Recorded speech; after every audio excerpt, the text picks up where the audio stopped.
میں دھوکے بازی جو ہوتی ہے نا، سب سے برا عمل ہوتا ہے. اور پھر رب العالمین کو گواہ بنا کے وہ برائی کرنا، اس سے بھی کئی زیادہ گناہ.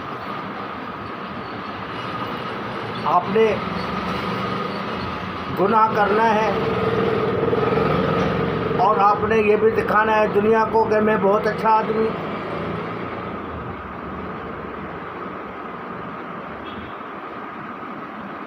تو وہ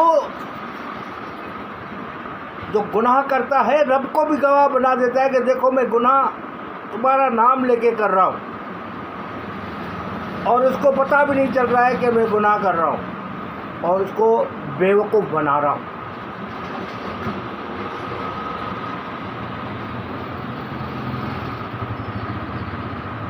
زندگی میں ان چیزوں کی زیرو ویلیو ہے.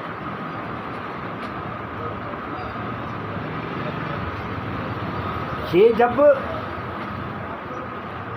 عیاں ہو جاتا ہے، چاہے اس کے زندگی میں چاہے اس کے زندگی کے بعد، دونوں صورتوں میں گناہ کا ایک بٹورا جو ہے اپنے ساتھ لے کے گھومتا ہے. وہی گناہ کا پٹورا جو ہے اس کو جنت تک نہیں جانے دیتا، کیونکہ جنت رب العالمین کی ہے، اور رب العالمین نے جنت میں ڈالنے کا وعدہ کیا ہوا. تو وہاں آ کے جو ہے وہ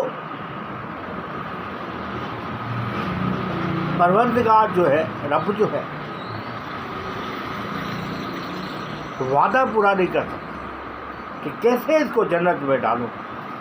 اس نے تو میرا ہی نام لے کے، میرے ہی نام سے سب کو بیوقوف بنایا، اور اب یہ میرا ہی نام لے کے جنت میں آنا چاہتا ہے یا آنا چاہتی ہے.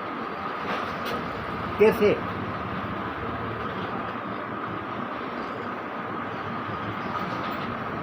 دوزخ کا کنسیپٹ جو ہے وہ شاید قیامت والے دن ہے،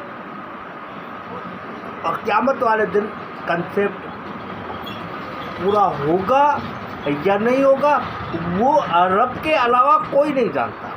ہم لوگ اپنے فیصلے کر دیتے ہیں اور قرآن پاک کو کے ترجمے کے ساتھ فیصلے کر لیتے ہیں، لیکن اصلی فیصلہ جو ہے نا وہ رب کے علاوہ کوئی نہیں جانتا. کہ حضرت موسیٰ علیہ السلام کو جب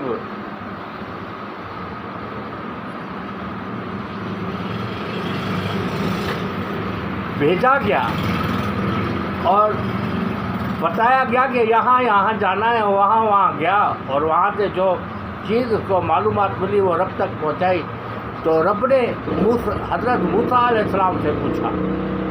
تو حضرت موسیٰ علیہ السلام اتنے بڑے نبی تھے، پیغمبر تھے، اس کو بھی پتہ نہیں تھا کہ کون جنتی ہے کون دوزخی ہے.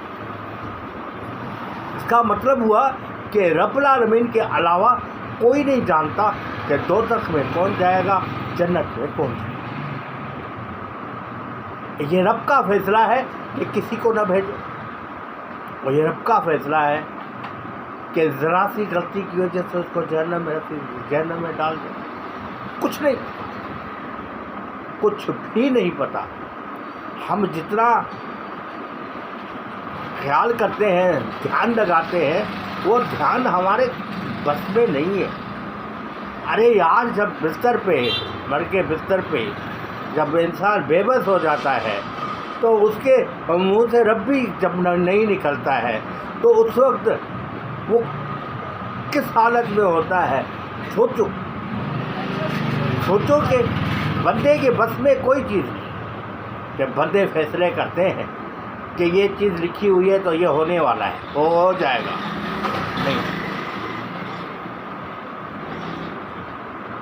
نہیں کبھی نہیں. یہ رب کی ذات کے علاوہ کسی کو نہیں پتا. فرشتوں کو بھی رپورٹ دینے کے لیے کہا ہے، فرشتوں کو بھی بتا نہیں، کسی کو بھی نہیں. کہ بہت ہم لوگ اچھل اچھل کے بولتے ہیں کہ یہ کر لو گے تو یہ ہو جائے گا، یہ کر لو گے تو یہ ہو جائے گا، یہ کر لو گے تو یہ ہو جائے گا. پھر ہم رب العالمین کی شان کے بارے میں جو قصیدے پڑھتے ہیں، وہ قصیدے ہم جو پڑھتے ہیں اپنی تسلی کے لیے پڑھتے ہیں کہ ہم رب کو یاد کریں. لیکن رب کہتا ہے،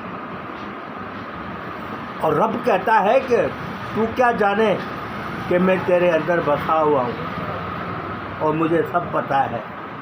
تو کیا جانے، تو نے تو ایک گناہ بھی کیا ہے تو وہ بھی مجھے پتہ ہے. تو نے ایک غلط قدم بھی اٹھایا ہے تو وہ بھی مجھے پتہ ہے. تو کیا جانے. ہمارے لوگ کھڑے ہو کے فتوائیں دے رہے تھے، ایسی فتوائیں دیتے ہیں جیسے گھر کے گھر تباہ ہو جاتے، برباد ہو جاتے.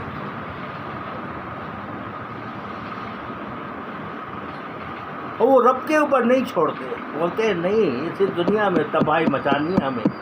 اور رب کا نام لے کے رب مسکرا رہا، دیکھ رہا، جانتا ہے.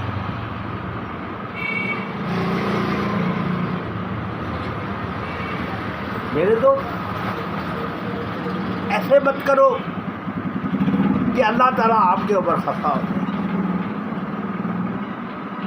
اپنے راستے آپ نکالو، دوسروں کا سہارا مت لو. دے سکتے ہو دے دو، نہیں دے سکتے ہو نہیں دو. یہ رب کے معاملات کو خود نپٹا. اس دنیا میں نپٹانا ہے تو خود نپٹاؤ. غلط یا صحیح جو بھی کرو، جس طرح سے بھی نپٹاؤ، صحیح نپٹاؤ یا غلط نپٹاؤ. اگر تم نے انصاف کیا ہے تو رب کے پاس پہنچا ہوا ہے، نا انصافی کی ہے تو بھی رب کے پاس پہنچی ہوئی ہے. آپ اور ہم کو کچھ نہیں پتا کہ ہم کون سی انصاف کریں، کون سا نا انصاف کریں.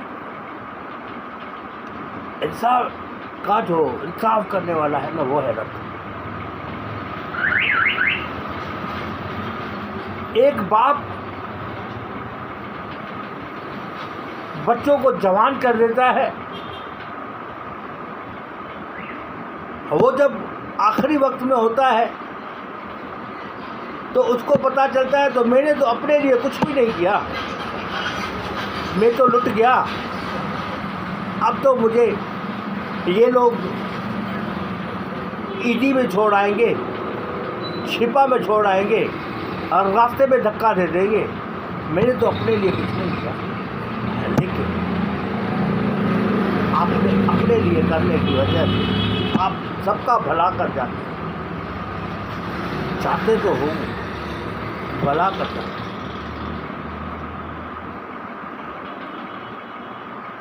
ابھی ایک میں نے بات سنی، پتہ نہیں صحیح یا غلط، کہ سپریم کورٹ نے ایک آرڈر پاس کیا ہے کہ جو وراثت ہے، وراثت جو ہے زندگی میں ہی کر دینی چاہیے.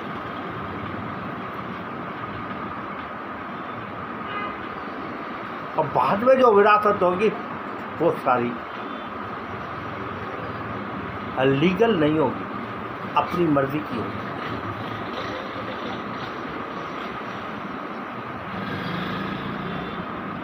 میں نے یہ وراثت کا لفظ کیوں استعمال کیا؟ وہ اس لیے استعمال کیا کہ ہم لوگ ہر ایک کی جائیداد کے اوپر نظر رکھے ہوئے، لالچ ہے، حوث ہے.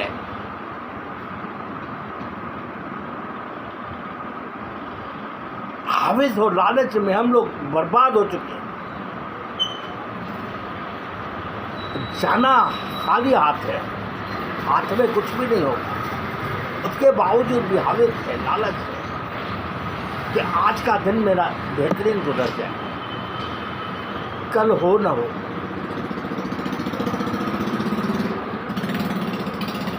میرے دوستو،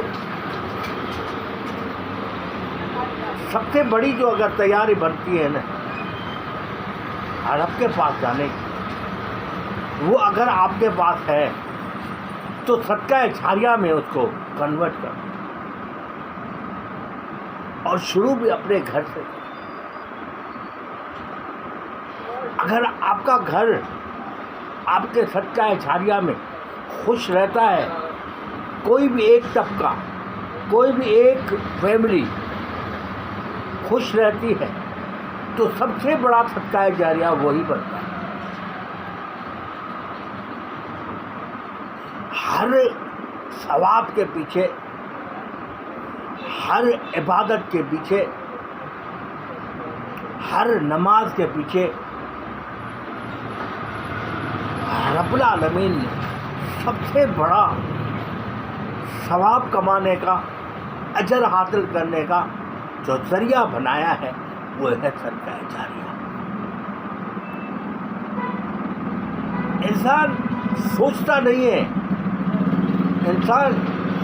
نہیں ہے کہ میں کب اور کس وقت بڑا آدمی بن جاؤں گا، لیکن رب کو پتا ہے کہ سب سے بڑا پلانر میرا رب ہے، وہ سب جانتا ہے۔ میرے دوستو، اللہ آپ کو ہمیشہ خوش رکھے، آباد رکھے، اور اپنی زندگی میں جو بھی فیصلے کرو اچھے فیصلے کرو۔ برے فیصلوں سے کچھ بھی نہیں ملنا، کچھ بھی نہیں ملنا، کچھ بھی نہیں ملنا، کچھ بھی نہیں ملنا۔